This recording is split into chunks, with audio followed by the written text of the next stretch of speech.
Ce masque, à mon avis, vous le reconnaissez sûrement. Vous l'avez vu au cinéma et en particulier dans les films Scream.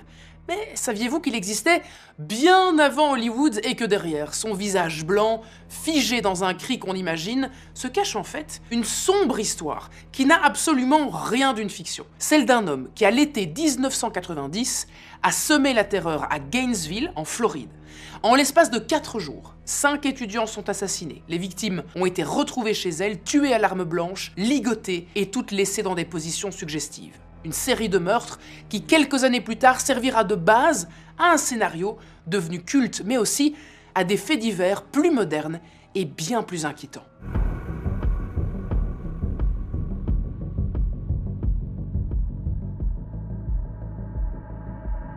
Alors contrairement aux idées reçues, le célèbre masque utilisé par le tueur Ghostface dans les films Scream n'a pas été créé pour le cinéma. Il existait déjà au début des années 90 et il était commercialisé par la société américaine Fun World. À cette période, la société développe une collection de déguisements qu'on a appelés les Fantastic Faces, et parmi les employés qui travaillent sur ces modèles, il y a une femme, Brigitte Slayerton, qui a été créditée comme celle qui a participé à la création de ce modèle de masque qui deviendra mondialement connu. Au départ, il s'appelait pas du tout Ghostface, il a porté des noms commerciaux beaucoup moins terrifiants, comme par exemple The Peanut-Eyed Ghost, donc le fantôme aux yeux en forme de cacahuète, ou encore The Weeping Ghost, le fantôme en pleurs. C'est juste un déguisement d'Halloween classique, bon, rien de spécial à ce moment-là. À la limite, son apparence avec ses orbites sombres et sa bouche étirée rappelle visuellement le cri d'Edvard Munch, mais ça s'arrête là. Pendant l'écriture du scénario de Scream, en 1995,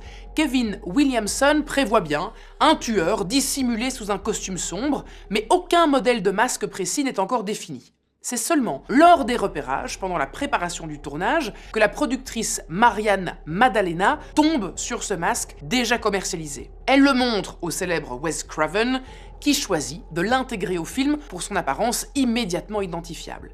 Et ça marche! C'est un coup de poker! Dès la sortie de Scream en 1996, ce masque devient l'un des visages les plus reconnus du cinéma d'horreur. Lorsque Scream sort au cinéma pour la première fois, le public découvre un groupe pris pour cible par un tueur masqué.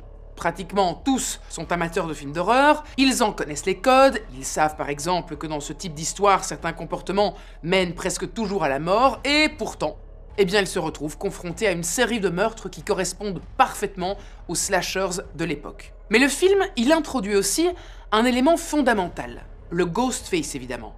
À la différence des personnages de Michael Myers ou de Freddy Krueger, Ghostface n'est pas une créature surnaturelle. À la fin du film, on apprend que le masque a été porté par 2 lycéens, Billy Loomis et Stuart Matcher. Le tueur n'est donc pas un être mystérieux ou indestructible, mais ce sont 2 adolescents totalement ordinaires qui ont utilisé un déguisement pour commettre leur meurtre. Après la sortie du premier volet, le succès est immédiat.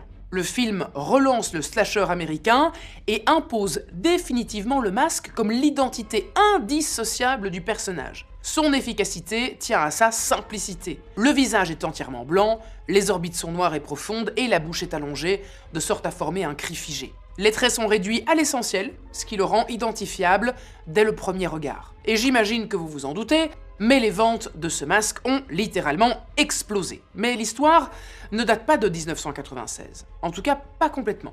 Parce que le scénario s'inspire d'une affaire criminelle survenue quelques années plus tôt aux États-Unis et qui, elle, pour le coup, est bien réelle.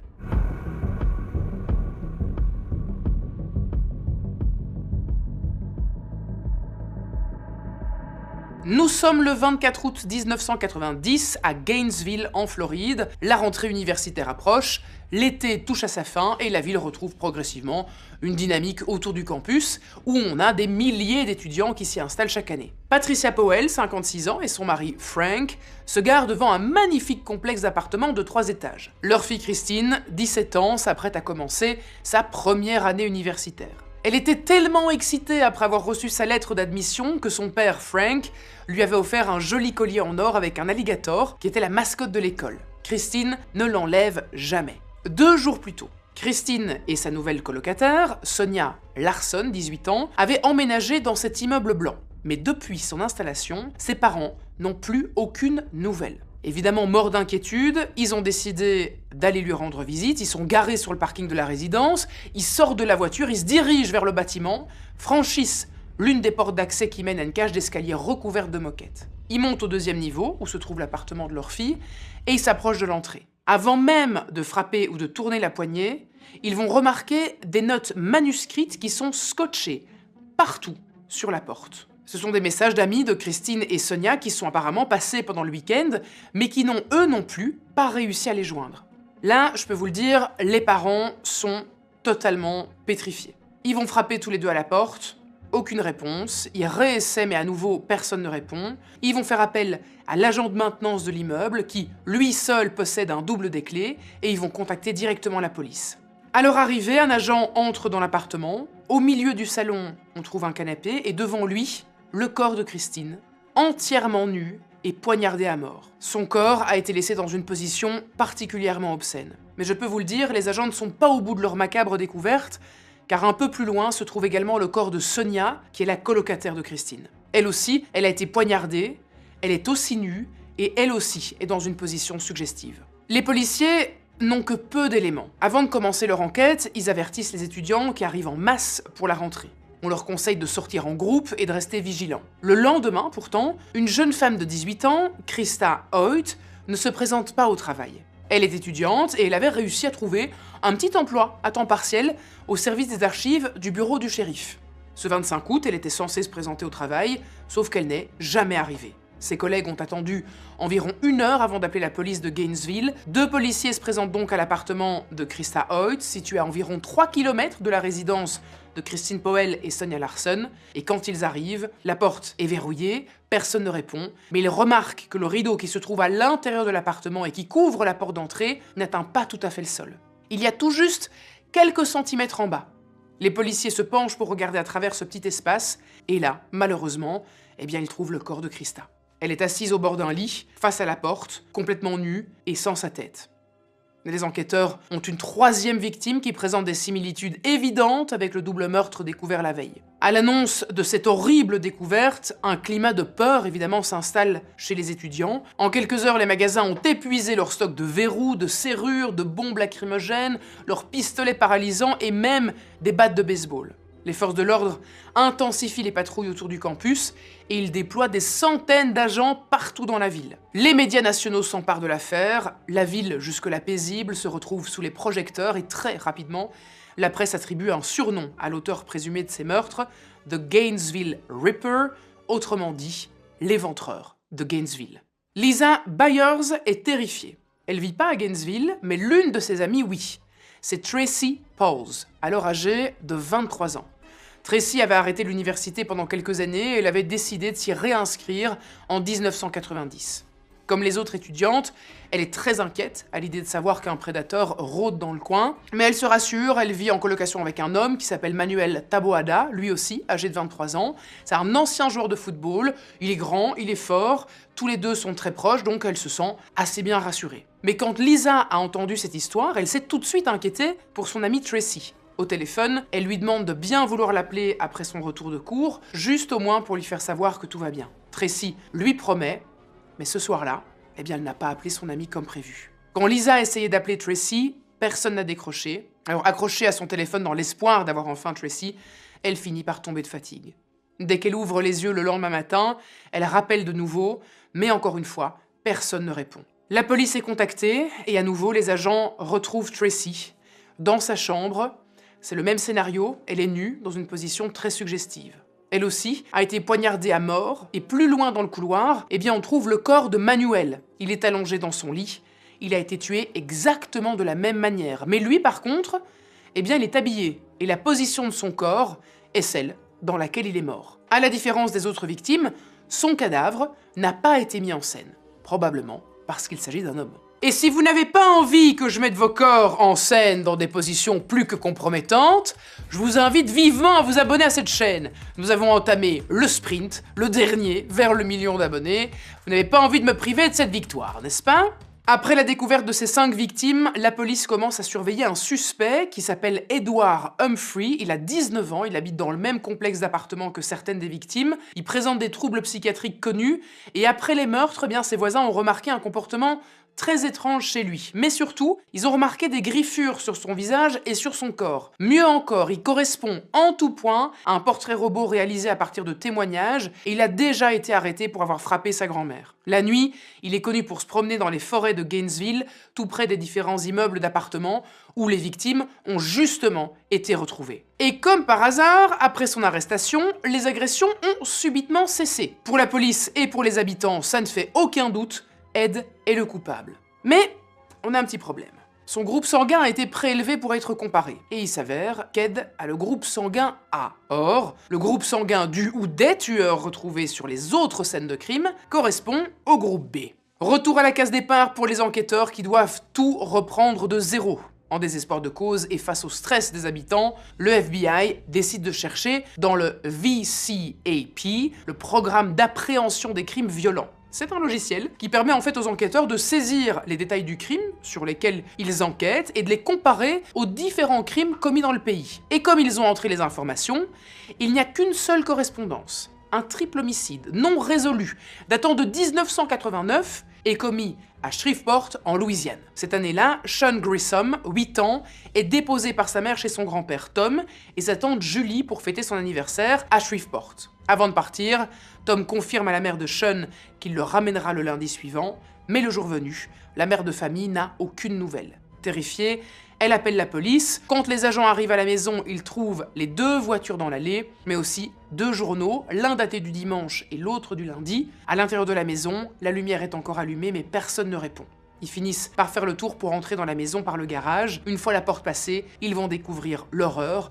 Tom est allongé sur le sol, il est décédé, il a été poignardé, Sean, le petit garçon, a subi le même sort et son corps, lui, repose sur le canapé. À l'étage, on retrouve Julie, positionnée au bord du lit de la même façon que les corps des 4 femmes découvertes à Gainesville. L'enquête n'a jamais été résolue, mais avec les crimes de Gainesville, les policiers espèrent enfin rouvrir le dossier et confirmer que ces 8 meurtres ont été commis par la même personne. Et on va avoir une piste qui va les aider. Les homicides de Shreveport ont été perpétrés par un ou plusieurs individus avec le même groupe sanguin que ceux de Gainesville, le fameux groupe B.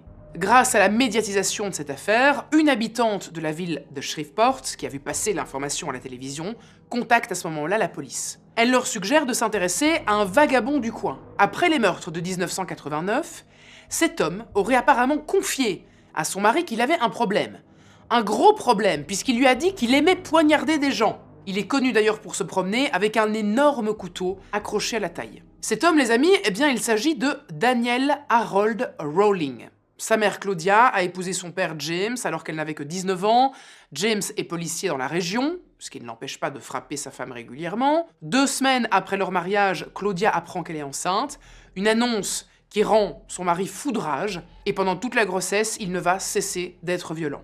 Le 26 mai 1954, Danny Rowling naît à Shreveport, en Louisiane. Dès sa naissance, James, qui ne voulait pas d'enfant, se montre tout de suite agressif envers son fils. En l'espace de 6 mois, il l'attache à plusieurs reprises et le frappe parce qu'il n'aime pas la façon dont il se déplace à 4 pattes. Le 15 août 1955, Claudia donne naissance à un second fils, Kevin, et avec ce deuxième enfant, la colère et la haine de James ne font que s'intensifier. En décembre 1959, le père de famille rapporte un chiot qu'il a retrouvé dans la rue pendant son service. Daniel s'attache immédiatement à l'animal, mais comme à son habitude, son père le frappe régulièrement et le chien va finir par mourir dans les bras du jeune garçon. À cette époque, Danny commence à jouer de la guitare et à chanter des prières. Mais en parallèle, il sombre dans l'alcool et se livre à des fantasmes dans lesquels il imagine tuer d'autres personnes. Dans les années qui suivent, il quitte le lycée sans diplôme, il essaie de travailler, mais il va abandonner rapidement. Il est arrêté à plusieurs reprises pour ivresse et troubles du comportement. En 1971, après avoir échoué au test de sélection d'entrée dans la marine, il s'engage dans l'Air Force au Texas et il va y occuper des fonctions dans la police de sécurité. Mais le problème, c'est qu'il consomme aussi régulièrement du LSD et d'autres substances. 1 an plus tard, il est sanctionné pour possession de drogue et insubordination et il se voit contraint de quitter l'armée.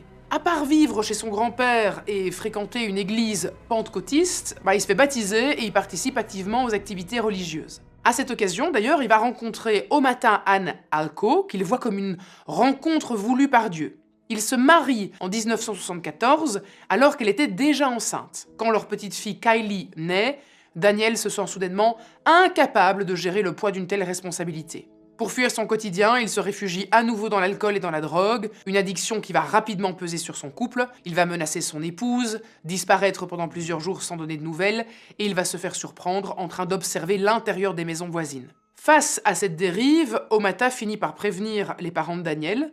Son père se rend alors au domicile du couple, et il place un couteau sous la gorge de son fils pour l'intimider. Mais Daniel, habitué au coup de sang de son père James, n'a absolument pas peur. Il finit même par diriger sa colère contre son épouse qui n'a rien fait. Lorsqu'elle évoque la possibilité de le quitter, il pointe une arme sur sa tête. Un autre jour, après avoir découvert qu'elle entretenait une relation avec un ancien compagnon, il menace de les tuer tous les deux après les avoir frappés. Pour Omata, c'est trop, elle demande le divorce, il sera prononcé 6 mois plus tard, Daniel aura beaucoup de mal à s'en remettre, à tel point que juste après le jugement, il oblige pour la première fois une femme à avoir une relation avec lui. Et ce parce qu'elle ressemblait à son ex-épouse. Au cours des années suivantes, il va multiplier les braquages de supermarchés, il est arrêté à plusieurs reprises dans plusieurs États pour ses vols, mais aussi pour ses tentatives d'évasion. Après sa dernière incarcération, il n'a pas d'autre choix que de rentrer chez ses parents. Mais le 24 décembre 1989, après une énième dispute avec son père,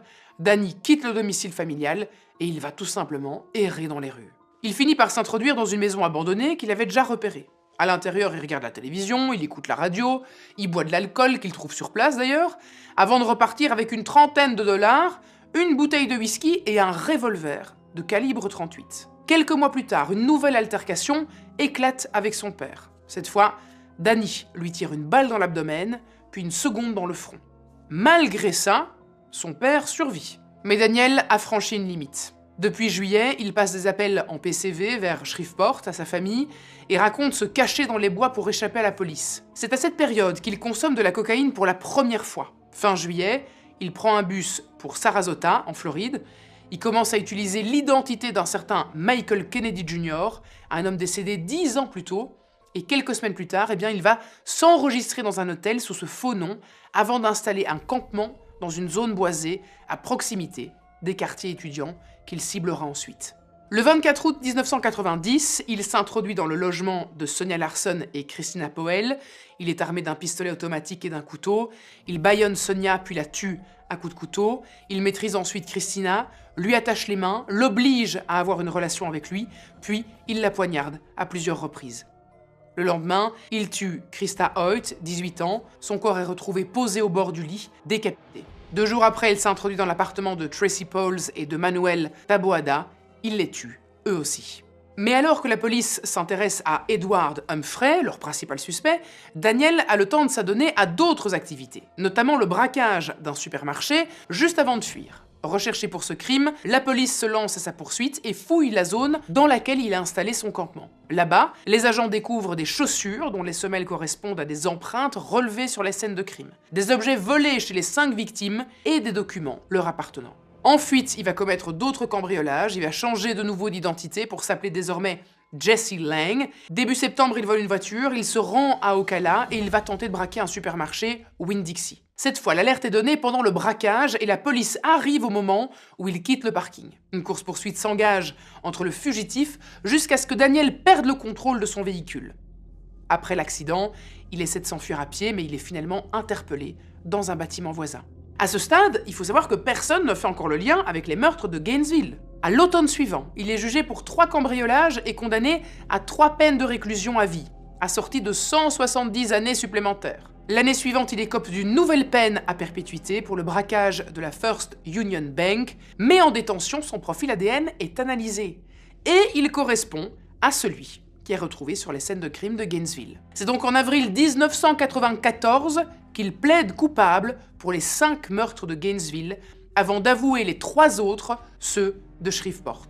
Il est finalement condamné à mort et 12 ans plus tard, le 25 octobre 2006, il est exécuté par injection létale. L'affaire fait la une des journaux dans tout le pays. Parmi ceux qui suivent l'enquête se trouve un jeune scénariste encore inconnu, Kevin Williamson. Il commence à imaginer une histoire et quelques années plus tard, eh bien cette idée deviendra l'un des films d'horreur les plus marquants des années 90, Scream.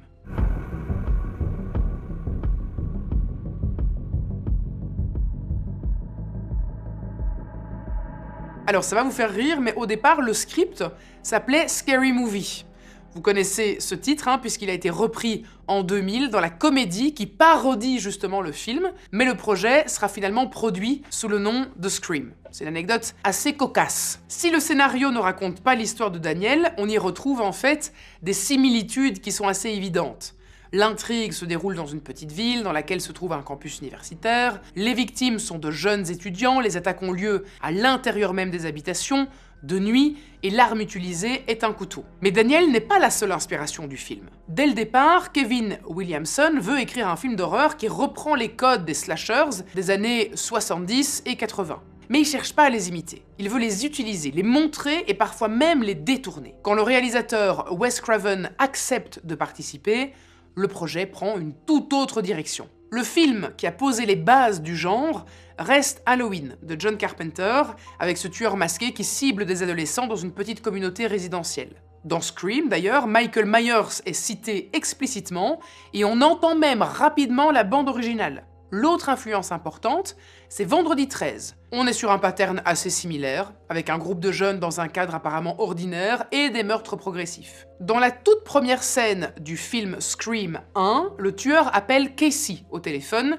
et lui pose des questions sur les films d'horreur. L'une d'elles concerne Jason Voorhees. Casey fait d'ailleurs une erreur en nommant Jason, alors que dans le premier film, le tueur est en réalité sa mère. Une erreur qui va lui coûter la vie. Wes Craven va même puiser son inspiration dans l'un de ses propres films, Les Griffes de la Nuit. Ici, Freddy Krueger apparaît dans les rêves de ses victimes pour les manipuler. Dans Scream, le téléphone remplace le rêve, mais le film s'inspire aussi des appels de terreur sur la ligne Terreur sur la ville et le bal de l'horreur. Le film multiplie aussi les références à Carrie, L'Exorciste, Psycho et Le Silence des Agneaux. Les personnages parlent de ces titres à l'intérieur même de l'histoire, en analysant les règles, en décortiquant les codes, parce qu'ils savent qu'ils sont dans un film d'horreur et font ce qu'ils peuvent pour s'en sortir. C'est ce qu'on appelle le méta-horror ou post-modern slasher. Le film commente lui-même le genre pendant qu'il le fait. Dans Scream, les personnages savent qu'il existe des règles, ne pas dire « je reviens tout de suite », ne pas rester seul, ne pas monter à l'étage quand le danger est en bas, et ne pas avoir de relations sexuelles, pour ne citer qu'elles. Il les répète à voix haute et pourtant, malgré ça, les meurtres arrivent quand même. Mais en dehors des inspirations pour le scénario et pour les besoins du grand écran, plusieurs éléments ont été ajoutés. Le tueur est dissimulé derrière un masque devenu emblématique. Avant chaque attaque, le tueur contacte ses victimes par téléphone, qui deviendra sa signature. Et surtout, contrairement à l'affaire Danny Rowling, le tueur est en réalité partagé entre plusieurs personnages. Scream a réussi à reprendre les codes du slasher avec un tueur masqué, des adolescents, des meurtres à l'arme blanche, une petite ville, le suspense, la violence, mais surtout le mélange parfait entre la peur et l'humour. Le spectateur rit et flippe en même temps. Résultat, le slasher redevient cool et sympa à regarder. Après lui, une vague de teen horror déferle sur les écrans. Souviens-toi l'été dernier, sort l'année suivante, puis Urban Legends, et enfin Scary Movie. Le genre retrouve son public. Mais avec le retour du slasher, arrivent aussi des admirateurs peut-être un peu trop fans.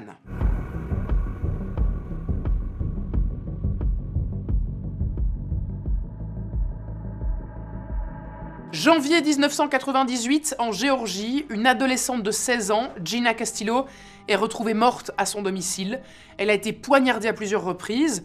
L'enquête conduit rapidement à son ancien petit ami, Mario Padilla, âgé de 17 ans, ainsi qu'un complice de 14 ans. Les deux adolescents sont arrêtés quelques jours après les faits. Au cours des interrogatoires, Mario explique avoir regardé le film Scream régulièrement avant le meurtre et décrit l'histoire comme une source d'inspiration. Et effectivement, son crime présente des éléments qui rappellent le long métrage. Une attaque à l'arme blanche, une jeune victime, une agression chez elle. En 1999, Mario Padilla est condamné à la prison à vie. Son complice reçoit, lui, une peine de 20 ans. Mais le plus marquant reste probablement le meurtre d'Alison Cambier. Nous sommes le 9 novembre 2001, Dans une petite commune de la région de Charleroi, en Belgique, le père d'Alison s'inquiète de ne pas voir rentrer sa fille partir récupérer un cadeau d'anniversaire chez son voisin Thierry Jaradin 30 minutes plus tôt. Il appelle le portable de sa fille mais tombe sur la messagerie. Inquiet, il se rend à pied chez son voisin mais personne ne répond. Sur le chemin du retour, il croise la grand-mère de ce dernier et en profite pour lui demander son numéro de téléphone. Au bout du fil, Thierry s'étonne. Il ne sait pas où se trouve Alison, il est sorti chez des copains. Pendant ce temps, la grand-mère de Thierry Jaradin entre dans la maison et découvre Alison allongée sur le lit de Thierry. Elle appelle immédiatement les secours. En quelques minutes, les lumières des gyrophares illuminent la rue. Les parents d'Alison voient les ambulances se garer devant la maison de Thierry. Malgré l'interdiction d'entrer, le père d'Alison franchit le seuil de la maison pour vérifier qu'il s'agit bien de sa fille. Et arrivé à l'étage, il découvre une scène qu'aucun parent ne devrait jamais voir dans sa vie. Alison est allongée sur le lit, tuée de 35 coups de couteau dans le torse, une rose rouge entre les mains. Sur la table de nuit, un gyrophare actionné projette une lumière bleutée dans la pièce. Thierry Jaradin est interpellé dans un hôpital de Charleroi où il s'est rendu après s'être blessé à la main. Dans sa voiture, les enquêteurs découvrent une caisse et à l'intérieur, le costume du tueur de Scream, le masque blanc, la cape noire et les couteaux encore tachés de sang. Thierry Jaradin était en réalité éperdument amoureux d'Alison, mais la jeune femme ne partageait pas ses sentiments. Pour elle, Thierry n'était qu'un voisin et surtout un homme un peu étrange. Pendant des semaines, il cherche un moyen de la punir de ne pas être amoureuse de lui. Chaque jour, il répète son plan, il s'entraîne à manier les couteaux et il visualise la scène encore et encore. Ce soir du 9 novembre 2001, il l'invite chez lui en prétextant lui remettre un cadeau pour son anniversaire. Une fois Alison dans sa chambre, il lui avoue son amour. Comme il l'avait prévu, Alison repousse ses avances. Alors il se rend dans la salle de bain, il enfile le masque et la cape de Scream, glisse 2 grands couteaux de cuisine à sa ceinture et revient vers elle. Quand il sort, Alison croit à une blague et se met à rire avant de lui demander de retirer son masque. Mais à la place, Thierry lui tend une carte d'anniversaire qu'il a préparée. À l'intérieur se trouve une allumette consumée et ce texte. Regarde cette allumette, elle était allumée comme tu le seras toi aussi, éteinte dans quelques instants. Il se jette sur elle et il la poignardera 35 fois. Dans son élan, il se blesse la main. Quand il est certain qu'elle est décédée, il se couche à côté d'elle, lui caresse le visage et lui dépose une rose rouge entre ses mains. Il va ensuite actionner le gyrophare avant de partir. Le 22 mars 2003, il sera condamné à la prison à perpétuité. Saviez-vous qu'en à peine 3 ans, la presse internationale dénombre environ une dizaine de faits divers dans lesquels le film est pris pour référence par les suspects ou dans lesquels le masque est porté. La presse finit par appeler ce phénomène la screaminalité. Derrière ce mot médiatique se trouve pourtant un concept bien réel en psychologie criminelle, l'effet copycat. C'est l'idée selon laquelle un acte violent très exposé dans les médias ou dans une œuvre de fiction peut être reproduit par quelqu'un d'autre. Il est copié. Plus un crime est raconté, montré, analysé, plus ces détails circulent et plus le mode opératoire devient connu. Et chez certaines personnes déjà fragiles ou déjà attirées par la violence, cette exposition peut servir de déclencheur. Ce phénomène est observé depuis très longtemps. On l'a étudié dans les morts volontaires, fortement médiatisées, et dans certaines fusillades. Il existe aussi un autre mécanisme étudié par les psychologues, l'identification. Nous sommes nombreux à s'identifier au personnage d'un film ou d'une série. Certaines personnes en difficulté peuvent, elles, plus facilement se projeter dans un personnage violent. Et dans le cas de Scream, le personnage de Ghostface a une particularité, il est anonyme. Sans visage, il peut être n'importe qui. Le port d'un masque change aussi quelque chose dans le comportement. Quand une personne cache son visage, elle peut se sentir moins responsable de ses actes, moins identifiable, moins exposée. La psychologie sociale étudie ce mécanisme sous le nom de désindividuation. L'anonymat peut affaiblir le frein moral chez certaines personnes. Après les premiers crimes associés au film, des associations de parents et plusieurs éditorialistes américains dénoncent la banalisation de la violence à l'écran. Des organisations comme le Parent Television Council pointent du doigt l'industrie du divertissement qui, selon eux, influence les comportements. Mais les chercheurs, eux, restent prudents. Aucune étude ne démontre qu'un film transforme un spectateur en meurtrier. En revanche, l'exposition répétée à certaines images peut influencer la manière dont un acte est mis en scène. Autrement dit, un film ne crée pas l'intention, mais il peut donner une idée, une représentation, un modèle à une personne qui est déjà fragile ou avec déjà une appétence pour la violence. Si vous avez aimé cette histoire, je vous propose de découvrir ma vidéo qui est consacrée aux films d'horreur qui ont tué leurs acteurs. Vous pouvez également retrouver tout mon contenu en podcast sur Spotify. Et puis si jamais vous n'avez pas envie d'avoir une odeur de mort chez vous à la maison, n'hésitez pas à aller checker mes bougies Yashi. Je vous mets un lien dans la description de cette vidéo. Elles sentent particulièrement bon.